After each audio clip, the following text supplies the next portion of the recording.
Hey, what's up everyone, and welcome to my Wind Down Wednesday series. Today we're going to talk about generational curses.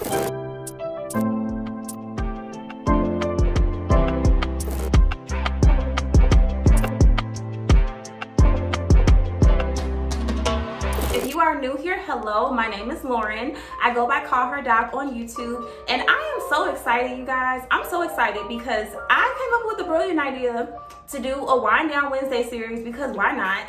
Wednesdays are, I don't know about you, but for me, Wednesdays can kind of be a tough day. Like, it feels like I'm closer to Friday, but it also feels like I'm super duper close to Monday. And sometimes I'm just like, it's Wednesday, it's blah, but I got stuff to do. But you know, I decided that why don't we just take a moment, take a breather, take a second to step away from our schoolwork, step away from the things that we are so tied up in every day, and just wind down physically and mentally. Let's just wind down for a second and just talk about things that are sometimes a little difficult to talk about, the topics that people often don't like to discuss but need to be discussed. And let's just take a moment to really think about things outside of our realm, and to also focus in on our mental health, which is super duper important.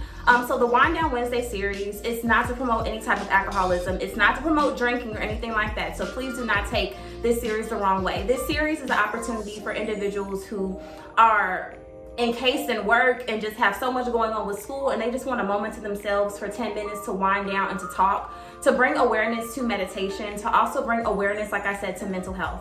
That's exactly what this series is about, and I'm super duper excited to be starting that off today with you all. Okay, so for episode number 1, I'm coming in with the big guns. I'm coming in a little strong, but today we're going to talk about generational curses. Yes. Generational curses.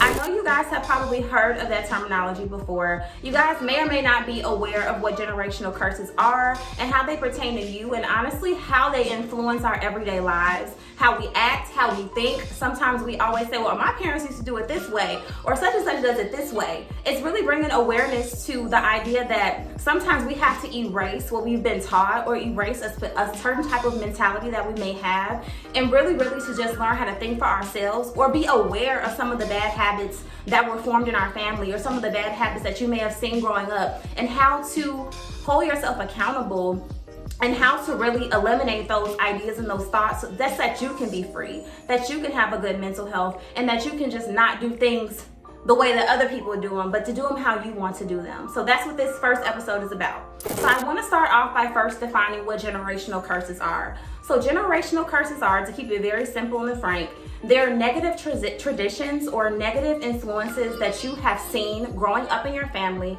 that you notice are from generation to generation to generation. So these are ideas, thoughts, habits, just anything negative that you saw growing up that really kind of influence sometimes the way that you act, or sometimes the way that you perceive things. So I want to share with you guys some of the generational curses that are actually in my very own family. This is just me opening up this platform to be very brutally honest with each of you, and to let you guys know that a lot of the situations that you may struggle with, you're not alone. Some of the generational curses that I have in my particular family are substance abuse. A lot of the individuals in my family have used drugs, currently are using drugs, and not just prescription drugs, but street drugs. Having like that addictive mentality, finding negative ways to cope with stress, or to cope with bad situations that have happened to them. And a lot of my family members have turned to drugs for that coping mechanism. So that is something that truly is an issue within my very own family. Just substance abuse, not being open to the fact that they are using a substance, so kind of just either denying the situation or just playing it down entirely. For example, I can be very brutally honest, I actually have a parent that suffers from substance abuse, so I've seen it firsthand how it can impact a family and how it can really just influence how you think about family. And especially when it's a dominant family member and someone that you look up to. Like, we look up to our parents as superheroes, you know, like they can't be flawed, they can't be touched, can't nothing happen to them. But when you really get down to the nitty gritty and you see that a family member is suffering with something, it brings awareness, like, wow, this can really happen to my very own family. This secret is out, like, you know, it's really here and it's in my face. So that's something that I want to bring awareness to as well, is that a lot of families, you may know someone or you may have someone in your very own family that is suffering from substance abuse. So that is definitely something that I will admit that my family suffers with very heavily. A lot of my family members are gratefully recovering addicts, but they have dealt with the need to turn to a drug in order to cope with life stress and life circumstances. So that's like the first generational curse that is very prevalent in my very own family. The second generational curse that I would like to discuss that I've noticed is actually, it's for the women in my family. I have a very, how do I say it? I have a lot of authoritative women in my family. I have women in my family, to be quite frank with you, they don't take no mess. So they are very authoritative. They are bosses. They are boss women. They're gonna go out there, they're gonna get it done. You're not gonna know that they've been up crying all night. You're not gonna know that they just went through something last week. You're not gonna know that they just got fired from a job and they're in the process of finding a new one. Like, I have grown up with such boss women in my family. But the reason why I say that this can kind of turn into a generational curse is because sometimes they have so much authority and they have so much to say that they don't really know how to allow a man to come into their lives and to really work cohesively with them. So sometimes that turns into them turning to divorce because things are not really going their way or not standing their ground and having what my therapist calls like a running mentality. Like, okay, this isn't working over here, well, I'm gone. Get your keys and leave. Like, I'm gone, I'm not dealing with it.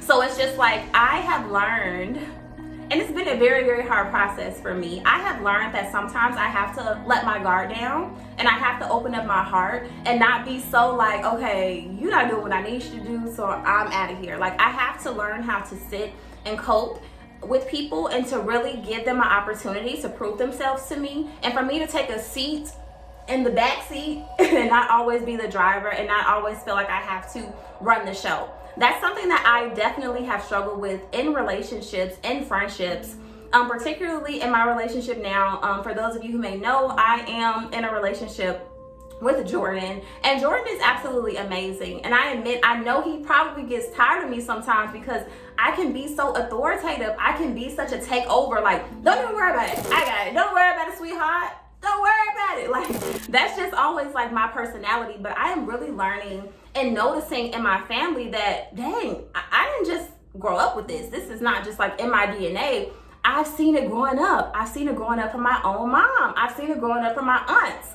I've seen it growing up from my big cousins. Like, just setting that ground, like, we're not taking any mess from you, which is okay. But at the same time, you have to be able to understand, like, okay, you have to know when to turn it on and turn it off. Like, you have to be willing to allow, your significant other or just allow a friend or whomever to express how they're feeling about something that you're doing without you taking offense to it. For people to be comfortable enough to talk to you about things without you flying off the handle, and kind of just like always like being so snappy. Also want to find a way for us to resolve these generational curses or set up a plan of success for us to overcome these things that we struggle with every day. So I've come up with something. I call it the AAA team. So the first A that I want to discuss is accountability.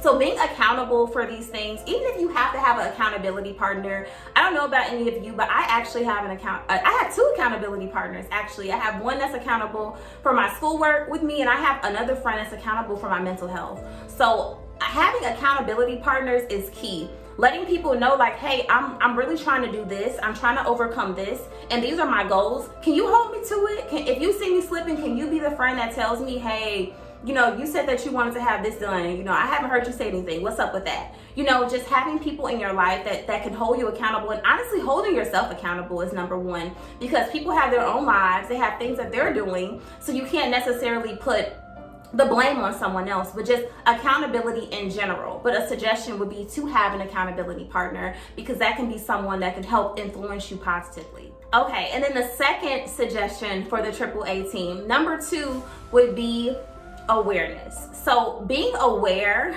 is so important in life. Not just to be aware of your surroundings, number 1, but also to be aware of what you're thinking, to be aware of your triggers, to be aware of things that sometimes may send you over the edge, or things that may sometimes make you think negative thoughts. So awareness, what can happen, or what have you seen in your life, or what instance can constantly come forth that can make you upset or that can make you transition into those generational curses? Is it someone not listening to you? Is it someone not hearing you out? Is it someone ignoring your opinion? Is it someone over talking you? You know, like, what are some things that you need to be aware of that you can start setting yourself straight for? So, and that you can also make other people aware, like, hey, this is how I expect you to treat me. This is something that I'm struggling with, and this is something that I'm opening up to you about. And these are keys to help me stay on the right track, like to bring awareness to these situations. And my third and final tip, so we've said accountability, we're talking about awareness. We also need to talk about affirmations. I wouldn't be who I am today if my mother and my grandmother didn't instill in me the influences of affirmations. Speaking to yourself in a way where you know who you are and you are building to who you want to become. So having those, like, even if it's like a sticky note or a note that pops up in your phone or just something that you kind of say to yourself every single day, just having those affirmations of, like, you know what? This is the positive focal point that I'm thinking about today. This is what I'm going to continuously think about tomorrow. This is my idea for this week that I'm going to think about. Having positive affirmations is truly important. And when you get to the point that you're setting those positive affirmations, no one can knock you down. No one can knock down the wall that you built up, because you have built it up with positivity and you know who you are. So having those affirmations set is honestly another amazing key to overcoming generational curses, because you've already set up your mind to mentally think about positive things, to mentally be aware that you have something that you're struggling with and how you're going to come up with it, because you have your accountability partner and you have your mindset and your ideas that are focused on accountability. You see how I just did that? You see how everything just came full circle? But yes, so accountability, awareness, and also affirmations are super duper important for generational curses. I promise you guys. I did not make that up. I wrote those down. Those are my 3 AAA team for overcoming generational curses. I'm gonna take a little sip. Okay, so I wanna go ahead and conclude this first episode of my Wind Down Wednesday series with our student Dr. Lowe. I hope you guys have truly enjoyed it. Like I said, we're gonna talk about some difficult topics. We're gonna talk about things that honestly that God has placed on my heart for me to talk about, talk to on my platform. And they may not be things that everyone wants to talk about, and that's okay. But at the end of the day, they are things that I feel like people need to be aware of, because oftentimes we kind of put things on the back burner. We see things like, for example, generational curses. We see things growing up and we ignore them because it's like, it's kind of better to ignore it and sweep it under the rug than to face the elephant that's in the room. And that's not okay. Like, being honest with you, ignoring your mental health and ignoring your triggers and not being aware or holding yourself accountable and not speaking to yourself in a positive light is an issue.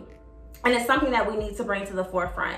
I'm not only going to school to be trained as a dentist, I'm also going to school to be trained as someone who can help with all areas of someone's health. So it's not just about your teeth. I want you guys to have a beautiful smile and I want you to be healthy, but I also want you to have a good spirit, and I also want you to be exactly who you've been called to be and to walk in the path that you need to be called into, because it's so very important. What you plant, the seeds that you plant on this earth are going to grow and they're going to bloom and they're going to become something magnificent. And you may not see it right now because the seed is still in the soil, but at the end of the day, you know that you planted good seeds. So when you leave this earth, you have something special that you left behind. And this, for me, my platform, and me being open and sharing things with you, it's my seed that God has told me to plant, so that when I leave this earth one day, hopefully no time soon, when I leave this earth one day, these seeds that I planted can bloom into something great, and then someone can grow and blossom from my struggles, from the things that I taught other people. So I hope you guys truly enjoyed episode number 1. Stay tuned. I have a lot of topics to talk about, y'all. Like, I have so much to say. Like, I could talk all day, y'all know that. But I hope you guys enjoyed this first episode number 1, focusing on generational curses, and I look forward to seeing you next week.